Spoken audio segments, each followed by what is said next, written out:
Hello, everybody. Brian here from quantlabs.net. Just want to show you the best place to invest your money right now. Let me share my screen here. Hopefully you can see that. Before I get started, make sure you get on my free daily newsletter via email. Get some bonus stuff, secret sauce trading PDFs and stuff when you subscribe. Okay, so let's get over to it. This is MotorWave. We're going to use Harmonic scans using Oanda data. As well, including Forex and CFD. With CFD, I wouldn't recommend it to trade with, but it's good just to watch. So let's get to cut to the chase and see where the places to invest into are. Right now, I would definitely say anything related around food, basic food production is definitely going to be a place to be. You can see here our 4-hour chart since April 2021.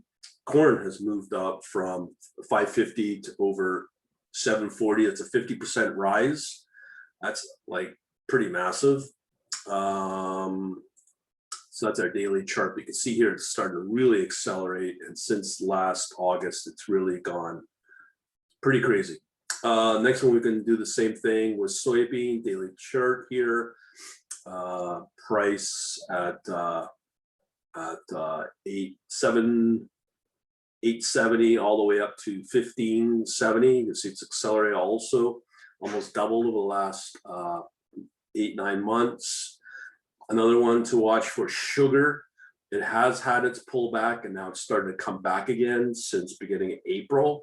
So this is another good place to invest, buy and hold.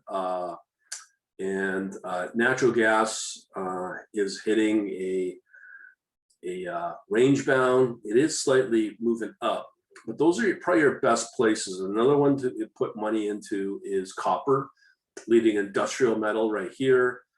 Like, as I said, October 290 all the way up right now to 470. So it's, again, close to not doubling, but it's definitely just a ride up compared to anything else. So when you start to look at our Harmonic scans, you can clearly see that a lot of these, for Australia USD, that's the strongest one in US dollar, where it's fairly choppy. Right here, it is kind of flat again. Brent crude, again, is just kind of range bound here on a daily chart. It's just been going nowhere since March 9th. That's just due to, you know what, the global sickness, as we call it, on YouTube. Everyone's going to be asking about gold. And here we have gold in one-day chart, gold in British pounds. It's just declining. Same thing when it comes, actually, Australia dollars, it's not bad, but you're still not making any money there. Australia and the Swiss franc is not doing too good either, just range bound, and that's since August of last year. So overall, I would think that gold, silver, actually these are silver, I should apologize, but silver is the same thing. It's just it's range bound. It's really kind of, you put money in there, it will take off when the panic sets in. When will that happen? I don't know. There are indicators that I look for to help out there. You can see here, just generally, we have here a lot of the currencies are either in Singapore dollar or Hong Kong, and then we also have a safe haven here, kind of like basically a long here, where the scan price is higher than the current price.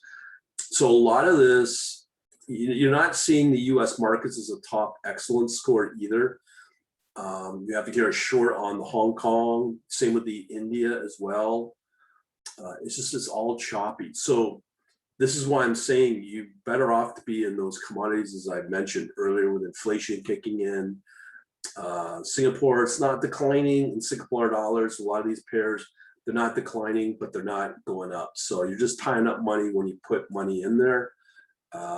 Here we have the Treasury. This is a big catalyst for everything. Everything's kind of stable right now on a daily view. On the 10-year, it is somewhat declining. As long as it stays stable, we're okay. Once it starts to decline like this, it's something to watch out for. WTI, same. It's just going to be range bound, as I said earlier, no different than Brent crude as well. A lot of these are just going nowhere fast. Okay, you better not to better just stay away from a lot of these. A lot of these currencies. Here's some more gold. You can see yours has been declining again in British pounds, in Canadian. It's range bound. Euro, range bound. Singapore. I mean, there's some strength there with the Asian markets. Here's Australia 2000. A lot of these. Well, actually, the Australian market's not doing too bad there. It's got some strength there compared to the U.S. I'm not sure if the U.S. would outperform, but a lot of more Asian, especially with Australia.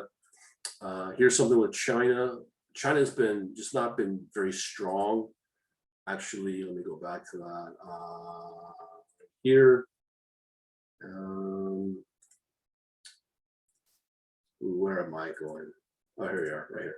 So with China, you can see it just dropped off. It was having a nice incline up until February 18th and just totally dropped off. So here, not looking good overall. That's why I'm saying you want to be in those commodities. If you want to learn more, just look in the description. Even England is in decline, which is, you just don't want it to decline. You know what I mean?